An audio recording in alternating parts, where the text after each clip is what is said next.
Good evening. Sorry for the open shirt. I guess it doesn't matter. It's really warm here tonight. I'm only wearing a shirt at all for the camera. I'm going to try to make a longer video. I don't know that I can do this, that it's too big for me to get across in a relatively digestible video. But I'm going to try. I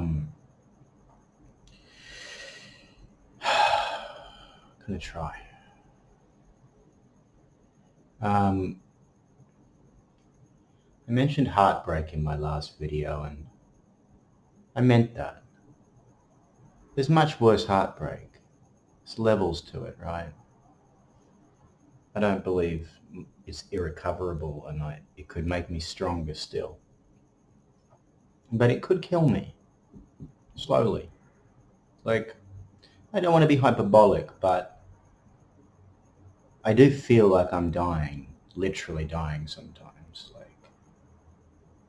which is probably panic, but I'm getting sicker and sicker, and I've been really sick for weeks now.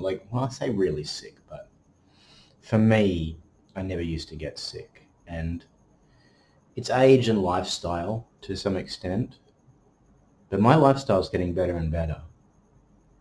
But the negative effects as well as the positive effects of my vices are getting more intense.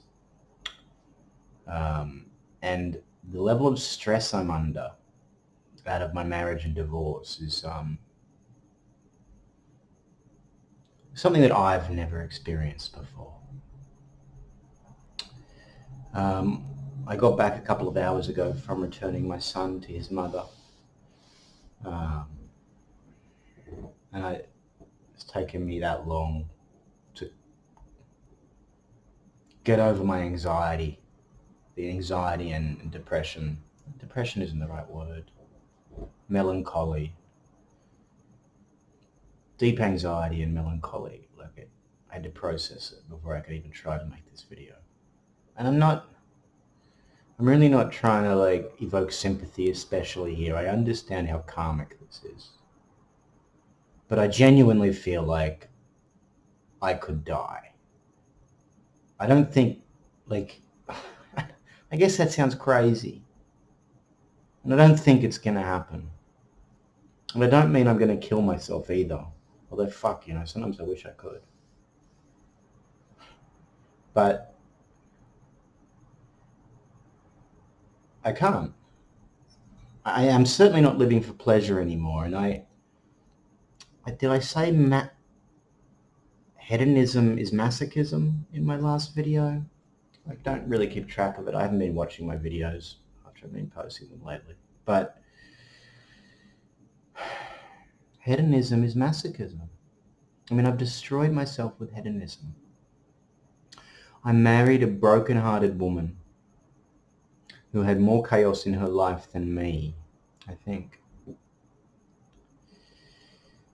And instead of lifting her up and saving her like I fantasized about, I may have lifted her up somewhat. It's very hard to see these things clearly. But I have tumbled down. And it's given me quite the view, and it could be precious to me. It is precious to me as knowledge. But I'm going to try to talk about this. And I know this is personal confession stuff, I guess, but I'm really going to try to talk in as low resolution as I can, not really get into the details. The details I get lost in anyway, they're misunderstood, and they're not strictly necessary for the broad truth. You see, the thing about, hedonism, I think of ContraPoints and her slogan. I haven't watched her for a while, but for a long time. I presume she still has sex, drugs, and social justice, and it's kind of a joke, right? But you know, you can't be a hedonist and do great good. You just can't. Like, you can't serve that instinctive cyclops without eventually succumbing in some way. I mean, I'm a fairly decent guy, and my hedonism was never of the cruel kind, but you corrupt yourself, right? So, you know, because if you're not trying to do good first, you're trying to enjoy yourself first. And, you know, you kid yourself that you're not doing evil or bad, and you're not, at least not at first, but bit by bit, what happens is, you see, the thing about what makes a vice is that it, you know, sex is in some ways the emblem of this. But you get addicted to it. You know, you start doing something too much, and when it's close to the instincts like that, you know, it could be shopping, work, gossip, drugs, like, you can sort of make anything a vice, but it's things that have this instinctive, that they exist around a sort of set of instincts or a single instinct, and it's, you know, we're more machine-like than we like to admit. And I'm not saying we're machines, but, you know, there are, you know, when you feed a particular instinctive drive long enough, it grows very powerful, and it's very hard to suddenly start to starve that, even if you want to or think you should. And what happens over time, especially years, let alone decades, of serving a vice, you know, however honestly and non-aggressively you do it, like not to hurt other people, however much you contain it in yourself, it's like, you know, other people rely on you. And even if other people don't rely on you, then you're foregoing your chance to redeem yourself at some level. And I guess I'm being all over the place here, but, or I'm not getting to my point, but I feel like it's relevant because there is this deception that starts to happen. You know, there's voices in our heads, you know, not literal voices, but it's like our job, I feel like, as conscious agents, as human beings, is to integrate the different instinctive voices we have. You know, because they're like a table of counselors that all want one particular thing. And they're all important, but, you know, they need to be balanced. You know, obviously aggression and sexuality are the hardest to integrate, and they cause the most problems. And they've certainly undone me. I'm not going to get into the details too much. Like I say, I don't think they matter.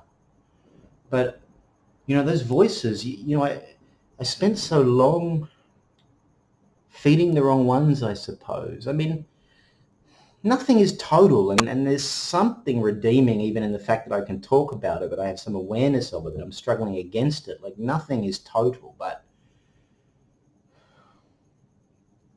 I can see how it led to my disastrous midlife crisis marriage, because this woman was 15 years younger than me,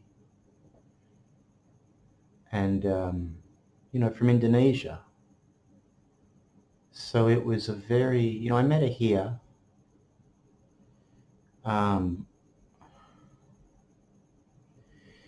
it was a very, you know, it's really, I mean, geez, when you fall in love, it's so blind anyway, and it's so hard to see. Like, I mean, oh my God, the people you fall in love with or have relationships with, like, sometimes even just have sex with, like, in some ways they contain this blind spot, like nothing else in your life. Certainly in love, there's something very unconscious, insightful as well, potentially. I mean, I guess it depends on our character and where we are in our lives. but it's so deeply unconscious in a way, and it's so easy to have misunderstanding, to over-project onto one another. And when the cultures are so different, it only magnifies that possibility. And both of us knew, certainly I knew very early, that it wasn't right. In effect, I fell in love with someone I didn't like. Some part of me was trying to be a player for the first time in my life. Is it the first time? I suppose I've tried to be a player for a long time. It's pathetic. It's like Raskolnikov, right, in Crime and Punishment. He understands the mentality of the killer, and he thinks he's a killer. He empathizes with the killer at some level. But once he kills, he realizes it just all comes undone, And in a tiny way, I've been like Raskolnikov by trying to be a player when I'm not.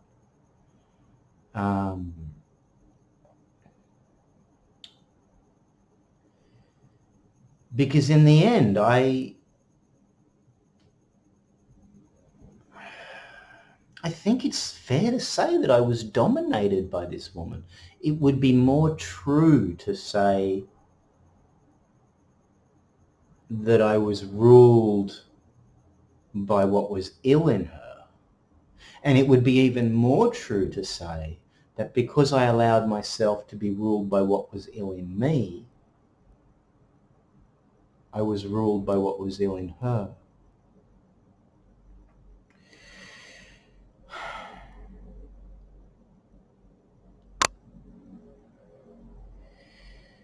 And it's really complicated, but simple too, archetypal. I'm more conscious than her, I think. I know. I'm trying to be humble, but I know, in my bones. Certainly I was. And I haven't lived with her for 2 years, so. But none of it helped me, you see. I as I mentioned, I started on higher ground than her and didn't appreciate that I didn't climb there, that I didn't earn that ground myself by the sweat of my own brow, by my own thoughts and understandings, by my own work, physical, spiritual, whatever.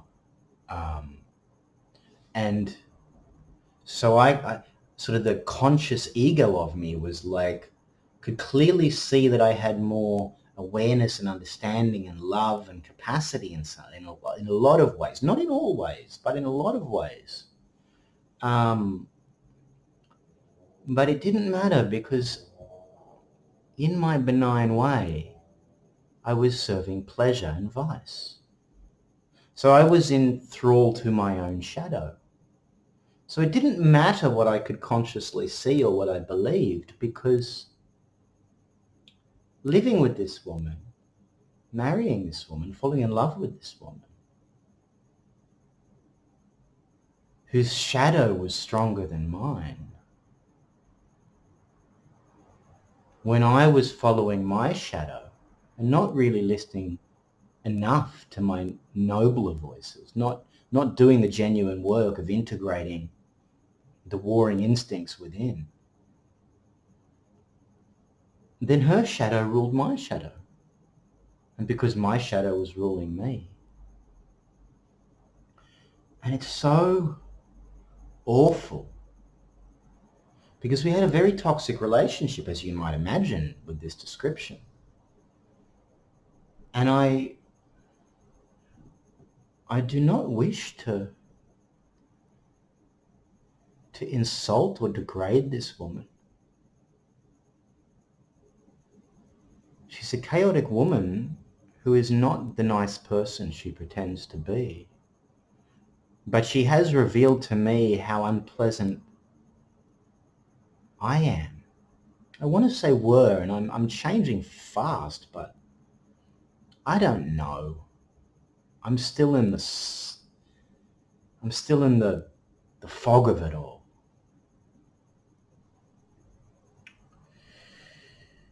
And God knows the things she's done in the last year or so, the last year I guess, I understand why she's doing it. You know, like I cheated on her repeatedly. I mean, not with anyone that was a threat to her, but, you know, I know that doesn't make it okay. It doesn't soften the blow. And our fights were awful. I mean, they were domestic violence, really. I mean, not on the serious scale, I guess. Like, there were no blows. She didn't get a scratch or an injury. In fact, there's no doubt that I'm the one that got fucking the physical trauma. Fuck, I needed surgery after a bike accident when I went for a ride after a bad fight. She told me not to ride, that I'd have an accident. The power of suggestion. I'm not blaming her. I'm not. We do things to ourselves, and I'm privileged enough to suffer at my own hands. We use one another to act out our own unconscious shit in a way. But I don't want to make light of what I just, I said DV, and technically it is. But I really want to be clear that I'm the one that got hurt. But I think it's very important that I add that because I was more conscious, she was more afraid. I think she may have been more,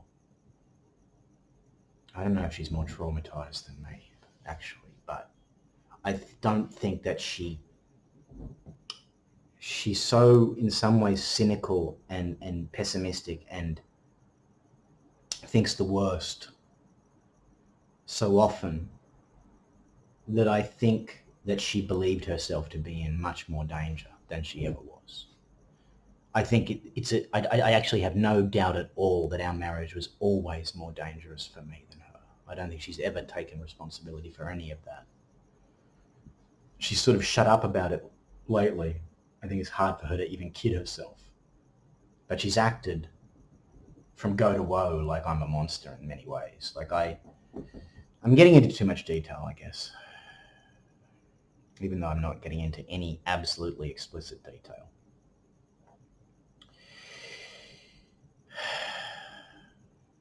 Because I broke all my rules, I said that I didn't listen to the right voices. It's like I practiced so long through vice and hedonism that I weakened the role,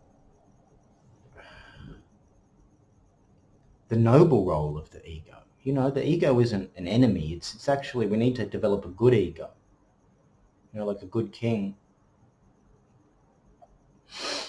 And I broke all my rules with relationships. I saw that she didn't understand me and she didn't listen to me. And I knew that I didn't adore her helplessly, truly, madly, deeply. I fell in love with her because I had a child with her and she's got beautiful qualities and I'm full of love and she's a pretty young woman. And I wanted redemption and it was always possible.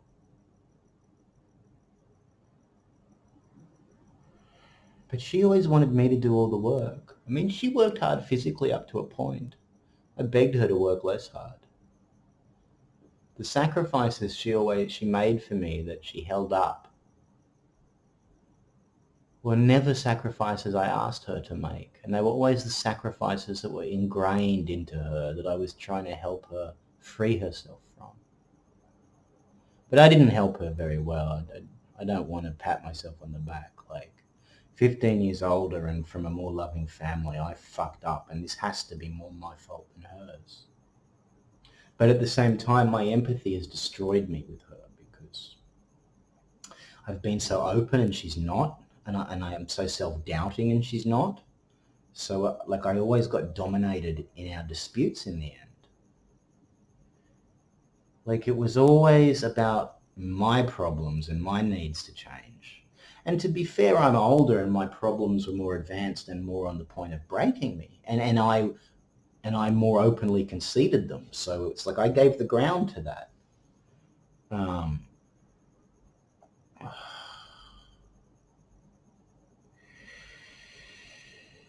but it just exhausted me. I mean, it led to the toxicity of the fights. I mean, I've never sacrificed a fraction of what I've sacrificed for this woman.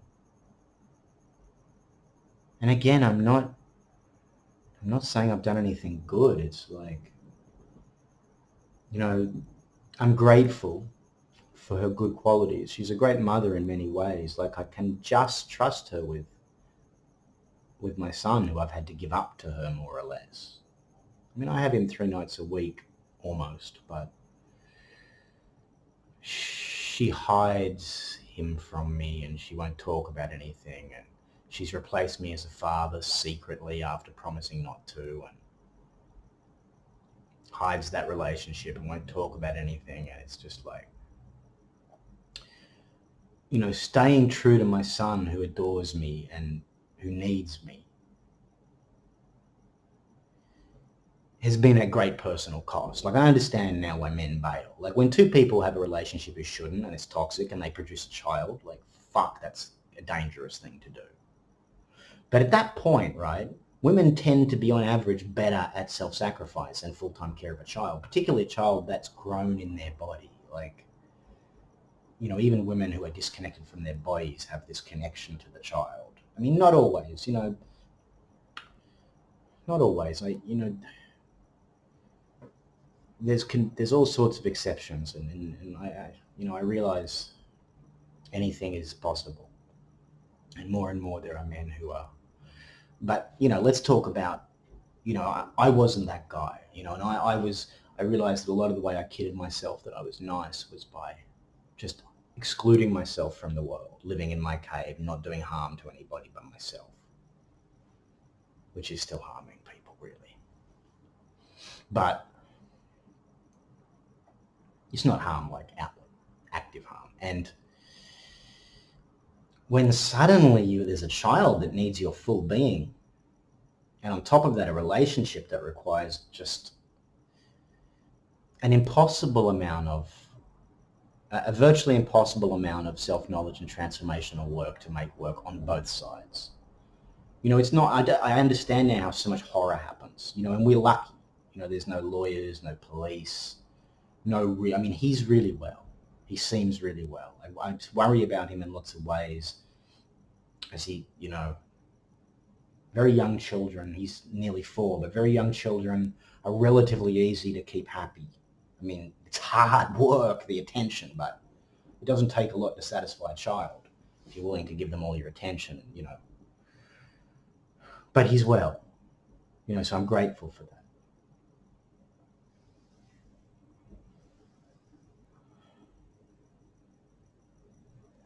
But nothing about the way she acts, about her new relationship, nothing seems orderly or safe or honest. And because she has more chaos in her life and more dishonesty than me, and I have tied myself to her through this boy, I have a level of constant anxiety and pain that I've never known in my life, and that remaining true to my son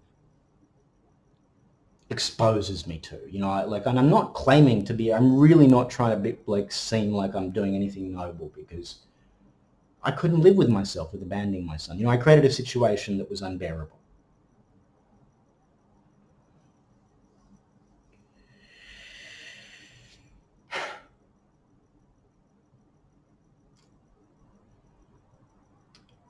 And we can't even talk anymore.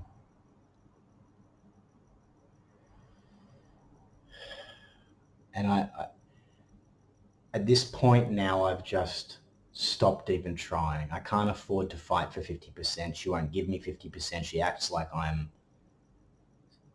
she hides her vices behind me, behind mine. And like I say, to some extent it's fair enough because of the way I was open about them, and they're more advanced because of my age. But it's also just really sneaky because I'm so open and because my vices are really obvious, whereas her vices are all buried in this conventional life. It's like the surface of my shit was marijuana or is marijuana. I'm detaching myself from it, but I can't say too much about her. This is the mindfuck thing too, right? Because it's my story, right? She's in my story, but her reputation matters to the health of my son. Suffice to say that she is not better than me. She's not more truthful than me. She's not more orderly than me. But because she is superficially straighter and more conventional, and because I'm so open and she's not, it has been and remains very easy for her to manipulate the narrative and my weakness allows this, right? My weakness. And I don't blame her rage at me for my weakness. A lot of it's misplaced, but it's not in her imagination.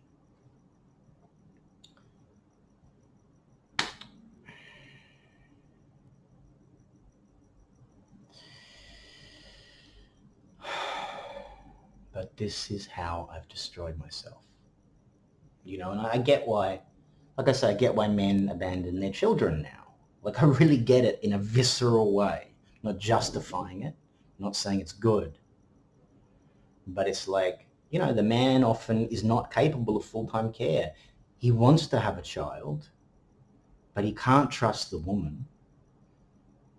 So what does he do? If he keeps his heart open to the child, the woman who's keeping the child as in has his heart in her fist. And then maybe that sounds controlling and paranoid, but it's also an existential fact. I'm trying to thread the needle here where I confront my own bullshit and take responsibility for what I've done and the work I have to do, while confronting what she does as much as is possible without inflaming it or exacerbating. You can't tell anyone anything. And I talk too much, like when you keep saying something and someone doesn't listen and it's true and you stick around, it's like you just make yourself into a joke. I knew for a long time that this relationship could work or fail, and I needed to either just transform my love or leave, and I didn't either. And then the kid was born and it was just like, oh my God, I never wanted to know so much. I mean, I thought I did, and maybe I did. I mean, I did it, so part of me did, right? But fuck me. Well, I did, right? Anyway,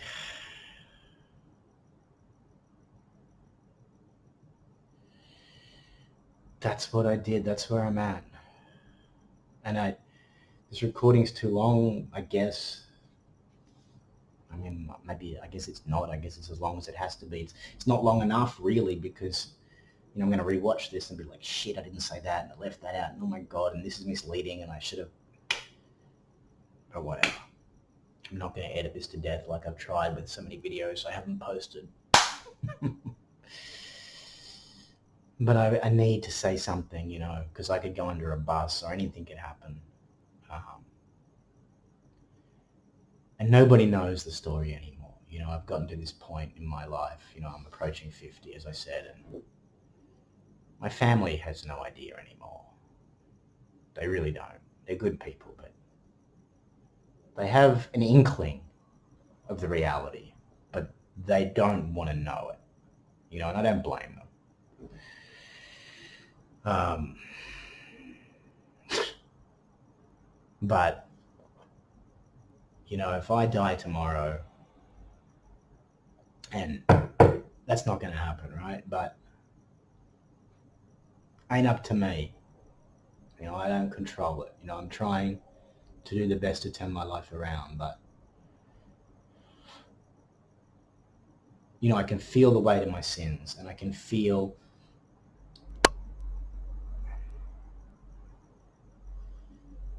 death.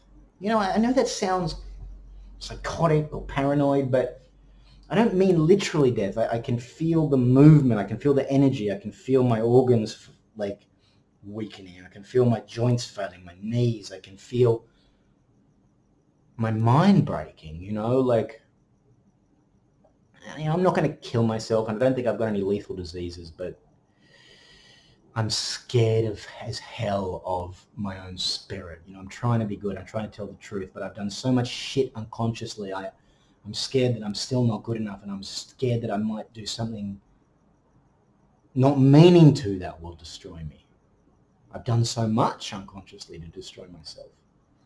And it's also simultaneously waking me up. But anyway, it's I'm so confused, and I'm in a very dangerous place, and I'm waffling, I know, but if I go under a bus, I want there to be some record that isn't just her self-serving narrative,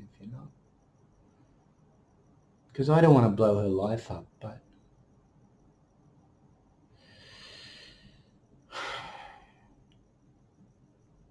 for all my sins, I'm not a liar. And this story, what I'm saying, can't hurt my son.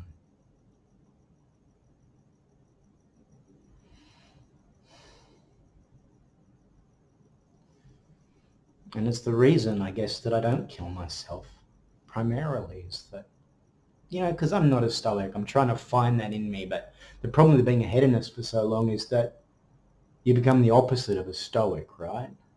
And then when real fucking trouble hits you, it's like you don't want to deal with it, right? You don't. Suicide is 99.9% absolutely running away, coward's way out. And I'm not judging anyone who does it, because I don't know. Well, I know the pain that makes you want to do it. And I don't know. I've never walked in anyone else's shoes.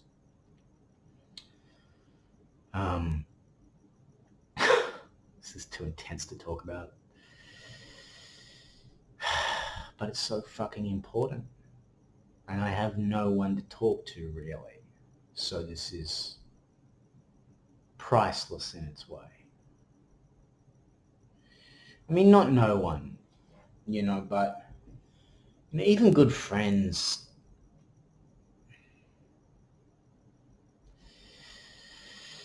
There's only so much weight you can give them to carry for so long, And I just want to kind of confess, I guess. I don't know,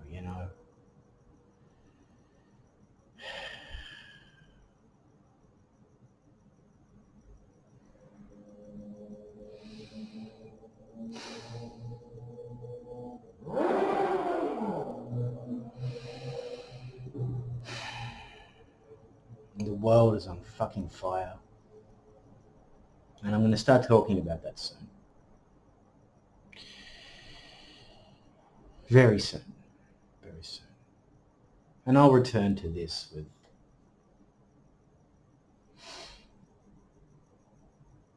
more conciseness and clarity and calm.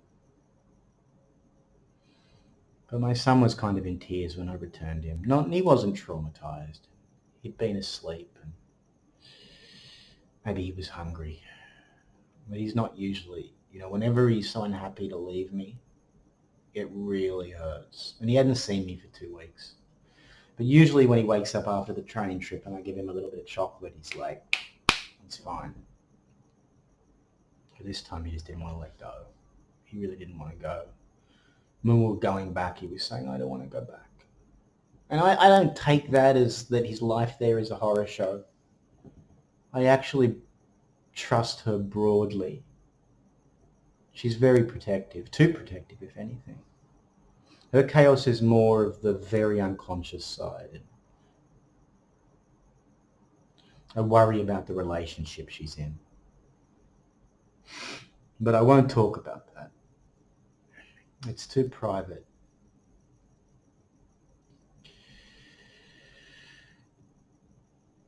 God, it hurts my heart. It's very hard to care for a third of a child, you know, to love a third of a child.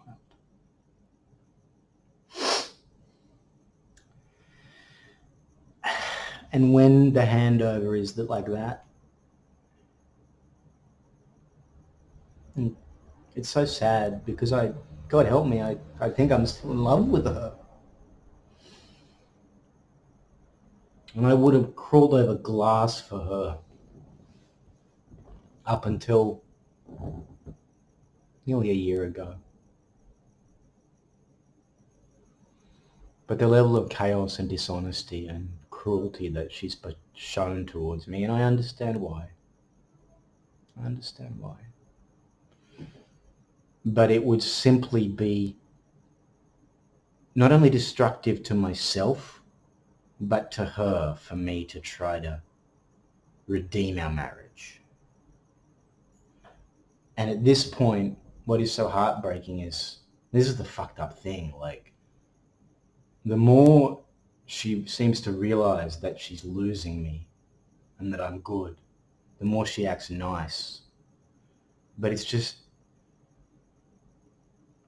you know, I think she can tell I'm just turning away from her. And to some extent, I'm turning away from my son. I'm not turning away from him, but I've had to realize that I'm not the father anymore, like the primary father. She's replaced me. There's another man who spends more time with him, has more influence over his mother,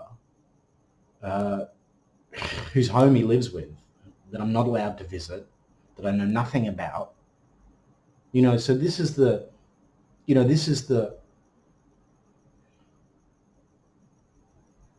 horror I've created in my life. And I realize that in the scheme of things, I'm lucky. I know that might sound crazy to say, you know, like a simp cuck, right? I know how some people will see this, but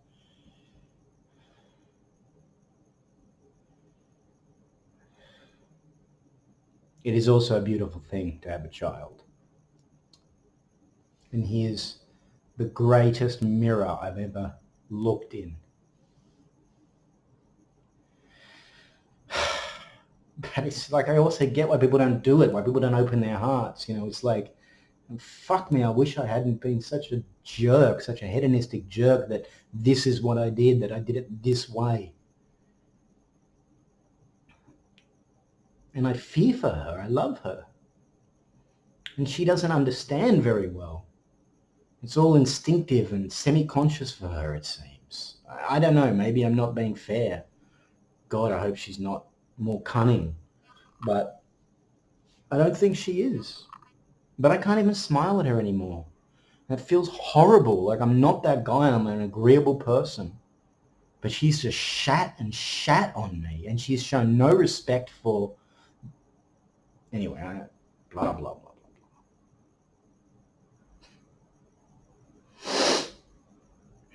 I just need to put some of this on record with just enough clarity that I can keep it, you know, that I can put it on YouTube. And as ugly as it is, I can live with it and move on to better stuff, clearer stuff, other stuff. Because it's all redeemable, right? The world is half horror. It's half beauty. I was privileged. I lived in the beauty too long, too easily, too casually. So I earned this. I get it. And it's redeemable. He's well. She has qualities I lack. She does good. I need her. I just wish she'd wake up and tell the truth.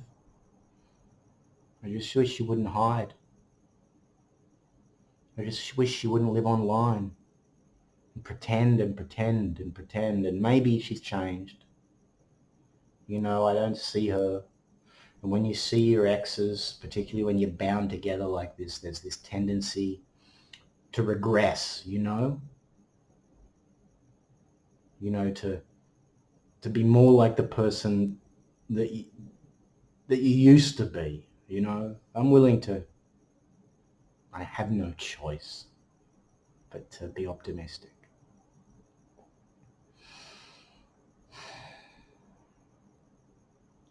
But that's what I meant by my heart is broken. It's all right. I forget who said, I think it was an American poet or writer, that the world breaks everyone, but some of us are stronger for the breaking. And upon that, I must build my new life.